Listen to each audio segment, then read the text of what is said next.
Hello everyone, welcome to my channel Tanuja Bio Studies. Now let's take the next plant growth regulator, that is the abscisic acid, जिसको short form में हम बोलते हैं ABA. जब इसकी discovery होनी थी तो क्या हुआ, बहुत सी डिफरेंट रिसर्च इसके ऊपर हुई थी एंड अलग अलग रिसर्च के दौरान अलग अलग ग्रोथ इनहिबिटर्स या अलग अलग हार्मोन का नाम दिया गया. जैसे कि किसी ने इंट्रोड्यूस कराया a name that is called the inhibitor B. ठीक है, किसी ने बोला inhibitor B is there is a presence of hormone in plant. किसी ने बोला abscisin 2. Okay, and one more name was also given dormin. तो अलग अलग रिसर्च से ये अलग अलग हार्मोन निकल कर आए. लेटर ऑन फिर ये और रिसर्च किया गया तो लेटर ऑन ये सारे ही हार्मोन क्या थे, इनका केमिकल नेचर सेम था and they all were given a single name that is the abscisic acid. Understood? Okay.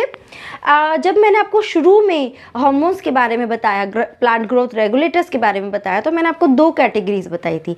One category is the plant growth promoter and one is the growth inhibitor. So abscisic acid जो है वो growth inhibitor की category में आता है. इसको stress hormone भी बोलते हैं. चलिए इसके फंक्शन के थ्रू इसको समझते हैं.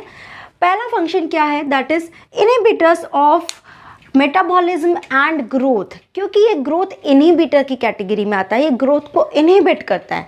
मेनली कहाँ वर्क करता है, ड्यूरिंग द अनफेवरेबल कंडीशन या स्ट्रेस कंडीशन, जैसे कि बहुत ज़्यादा कोल्ड हो गया, फ्रॉस्टिंग कंडीशन हो गई, हीट हो गया या कोई पैथोजन है, मतलब जितनी भी अनफेवरेबल कंडीशन, उस कंडीशन में ये वाला हार्मोन एक्टिवेट होता है और अपना फंक्शन परफॉर्म करता है.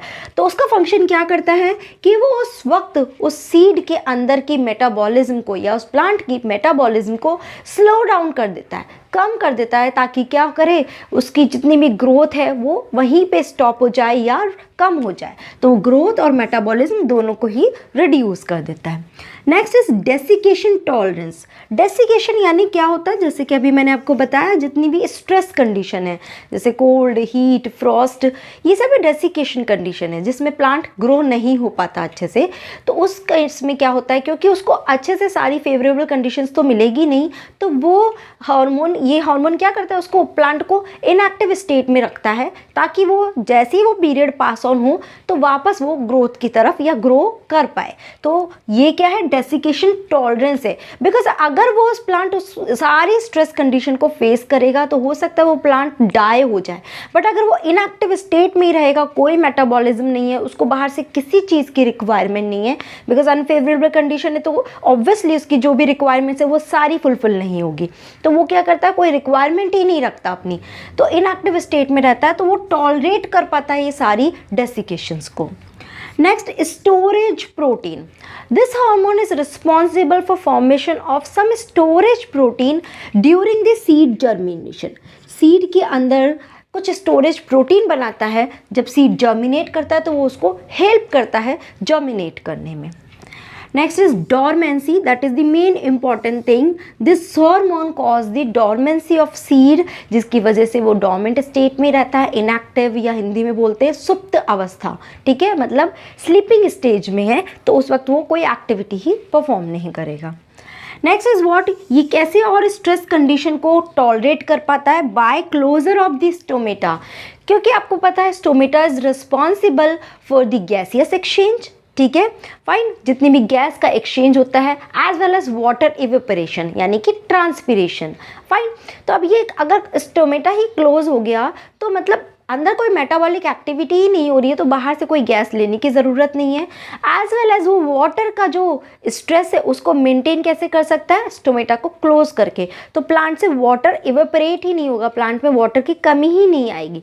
सो by closure of stomata it can withstand the stress condition. Okay, and because it is working in such environment, that is it is called the stress hormone. अगर आपको objective में पूछा जाए which one is the stress hormone, then your answer would be abscisic acid. Okay. Next what it do, it cause the leaf senescence, मतलब कि leaf की death, dying के लिए रिस्पॉन्सिबल होता है. लीव्स जितनी भी हैं वो फॉल करना लगती है, मतलब ठीक है, they got fall down fine. तो ये क्या करता है, जल्दी जल्दी उसके जितने भी प्रोटीन है, जितने भी न्यूक्लिक एसिड है, उन सबको ब्रेक डाउन करता है सो दैट वो जल्दी से ही एजिंग हो जाए, उसका और लीफ फॉल डाउन हो जाए। तो सेनेसेंस को प्रमोट करता है। Next is seed germination. Does it help in seed germination? No, it inhibit the seed germination. Okay, because ये तो seed का dormancy कर रहा है, उसको germinate नहीं करा रहा, बल्कि उसके opposite में काम कर रहा है। And the last function is antagonist to GAS. क्या है antagonist यानी क्या? Opposite. Fine. किसके opposite है? Gibberellic acids के opposite है। एक्चुअली जितने भी ग्रोथ प्रमोटिंग हार्मोन हैं जैसे कि ऑक्सिन, जिब्रेलिन, साइटोकाइनिन, ये सबके ही अगेंस्ट काम करता है। ये क्योंकि दूसरी कैटेगरी को बिलोंग करता है, that is the growth inhibitor. But specially gibberellic acid के लिए तो ये एंटागोनिस्ट है, जस्ट टोटल ऑपोजिट है। तो जो जिब्रेलिन करता है उसके ऑपोजिट काम ये करता है। ठीक है, सो ये सारे तो एब्सिसिक एसिड के फंक्शन हुए। एप्लीकेशन क्या हो सकता है? Next first is dormancy. Stress condition में प्लांट को सस्टेन करने के लिए, उसको लाइव रखने के लिए, मतलब वो डाई नहीं हो, उसको मेंटेन करता है। Next is routing.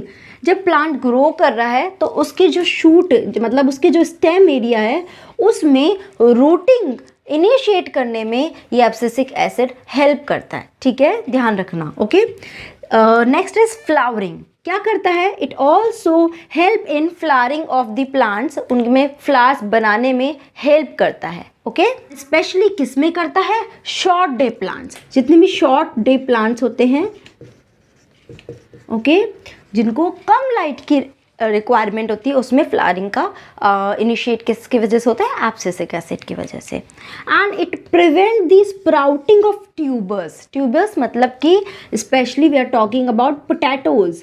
तो पोटैटोज जब स्टोरेज कंडीशन में होते हैं, क्योंकि पोटैटोज जब भी हम उसको हार्वेस्ट करके स्टोर करते हैं तो उसमें क्या होती है? ट्यूबर्स बन जाते हैं, स्प्राउटिंग क्रिएट हो जाती है। जब आप अपने घर में भी देखेंगे कि जब आप पोटैटोज रखेंगे तो उसमें छोटे छोटे स्प्राउटिंग क्रिएट हो जाता है। तो स्प्राउटिंग को क्या करता है? ये एब्सिसिक एसिड प्रिवेंट करता है, ताकि वो उतने ही फ्रेश कंडीशन में और उतने ही इंटैक्ट कंडीशन में बने रहे। ओके, सो ये सब क्या हुआ है? उसके applications हुए। So this is all about the abscisic acids application as well as the functions. I hope this is clear to all of you. If you have any doubt in this video, please let me know through comment section. Thank you so much guys for watching this video.